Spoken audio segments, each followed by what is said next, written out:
what you are doing now. Be fine. No.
When you have a problem with the horse, you always have to have the question why.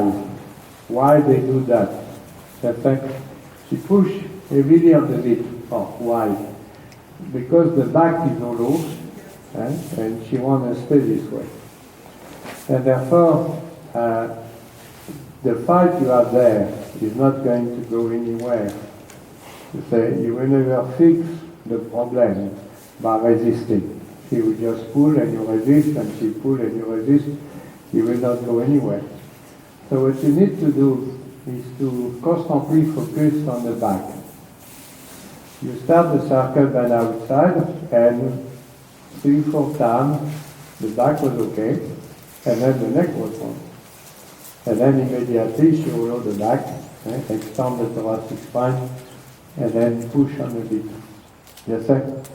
So what you can try to do is to, instead of focusing on having a eye contact and fighting on the bit, focus on the back, change a lot. You have different movements you can do. The circle by outside does have its own effect, but you can do other things, which all are going to have different effects. But in a circumstance, considering an obsession of keeping the back up and pushing on the bit, you need to do different movements for thinking about the back, say for the flexion of the back. And so bending, you have to bend, you're going to bend her all over the place using a lot of different movements.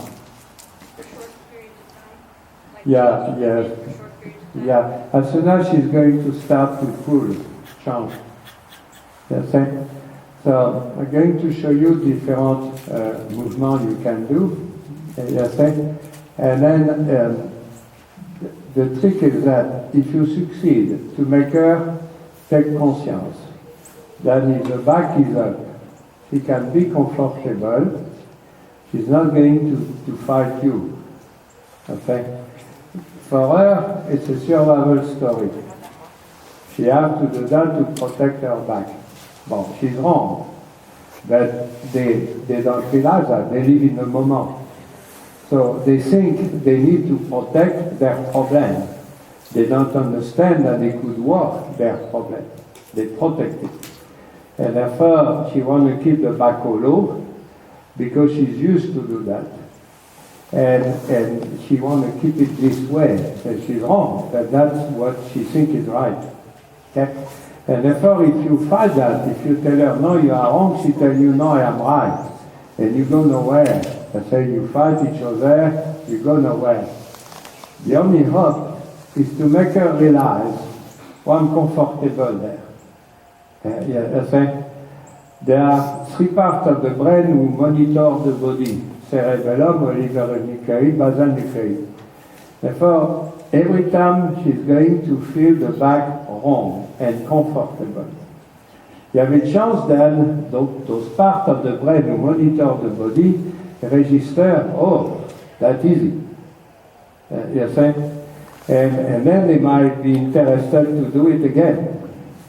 You see? And again, and again, and again. And the more they do it, the more they realize it's easy.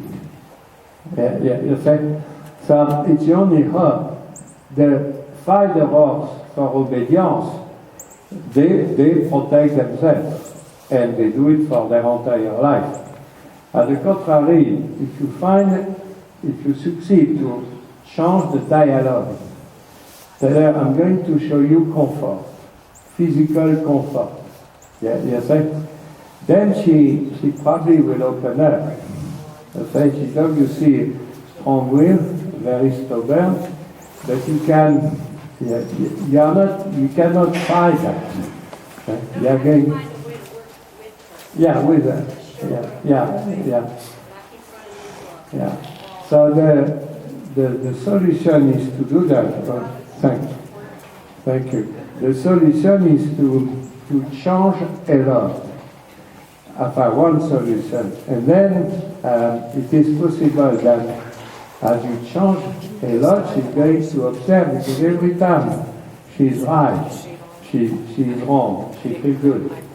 But right now, she's wrong maybe 2 strides on 5 minutes, therefore it's not enough. So the idea would be that, find a way to make her realize that she can use her body in a more comfortable fashion. Okay? And then you will not have such a fight. With your hand, put them on a saddle or on wherever is comfortable for you. Because then if they pull against themselves. Okay? When they pull against you, and then you contract your arm to pull back, then they pull, and and you cannot win this game. So the best solution, let her pull against herself. Then you put your hand on the saddle or on the base of the neck, and you push on the saddle or on the base of the neck. So she pull against herself.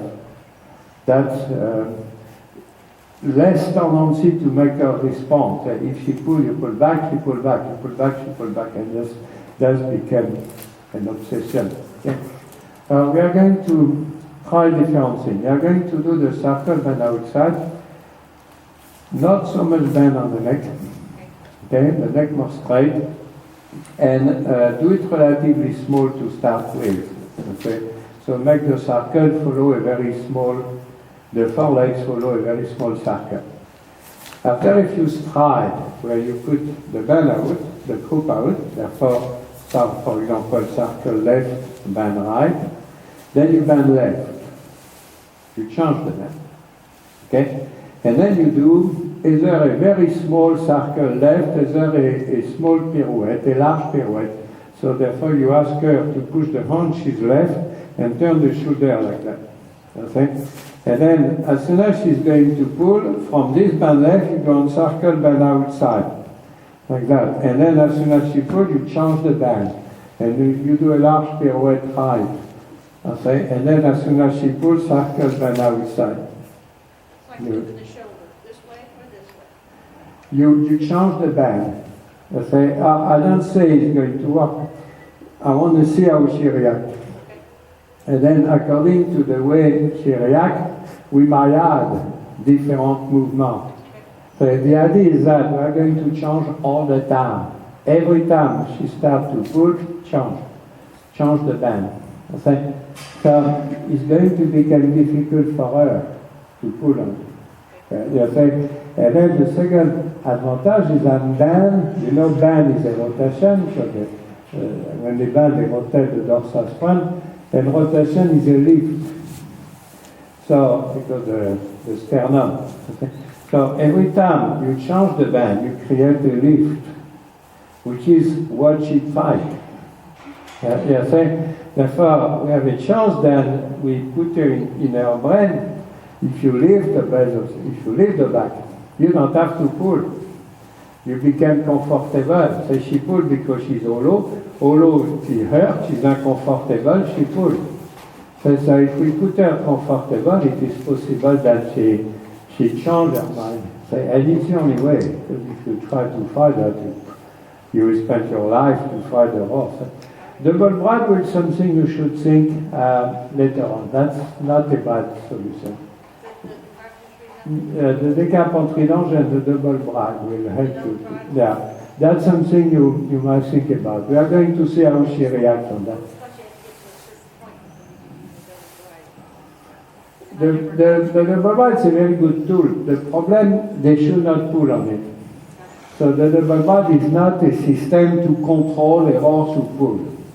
It should not be used for that, because then they can't pull on it.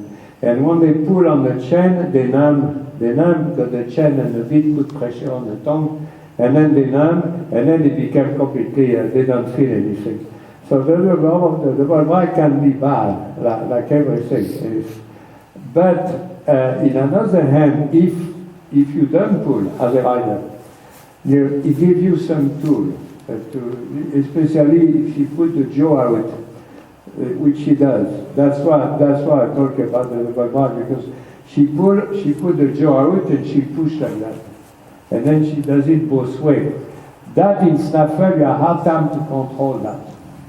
In double bride, you have a tool. It's pretty good because the bit, the curve of the curve, it's a straight bit. And therefore, if you place, the way you place your hand, you place the curve more or less oblique in the mouth. So if you place the curve like that, okay, and then she wants to put the jaw out, she's not going to be comfortable. So if the curve is like that, she's going to do that. Place her mouth in line with the curve, that fixes the jaw. Yeah, you see? So when they push the jaw out like that, the double bride, it's a very convenient system because the straightness of the curve.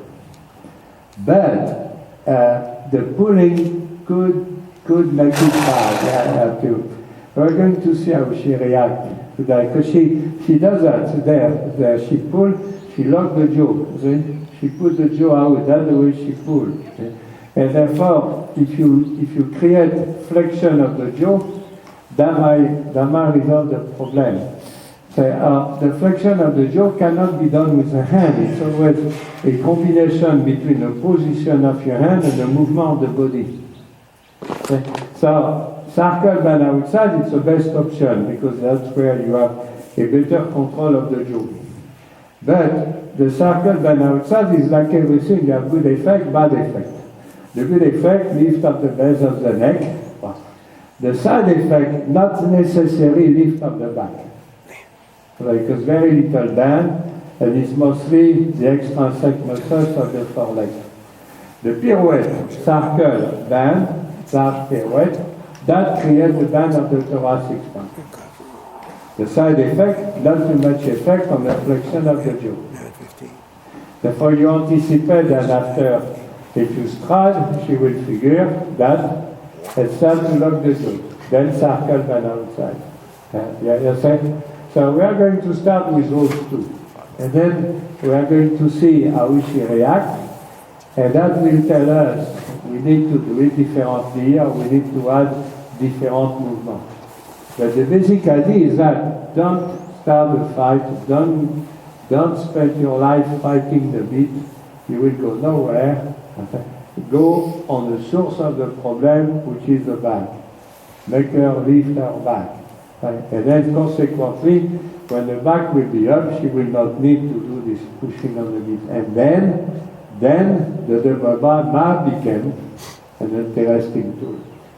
See the process? Okay. So let's go. You walk on a circle. Now, I'll use the hands to put your hand on the base of the neck, and also, because her back turned to hollow, your seat needs to be very neutral. So keep your head up, keep the middle of the spine above your seat bone. And then you keep your left hand on the base of the neck, on the saddle, whenever you want, the left hand, and you move the croup out, and you make the circle very small, until she stabilizes the neck to the left. So left leg normal, right leg back. She's on circle right, bend left. Therefore, she needs to be bent around your left leg. So your right leg is a little bit back, and your left leg is normal. Make the circle smaller, move the croup more, and put your hand on the base, put your hand on the saddle, the left hand. The right can move a little, but the left one, put it on the saddle, don't move it. And then move the croup around. Until she starts to leave the base of the neck, and don't bend the neck too much. And don't do it bigger than that.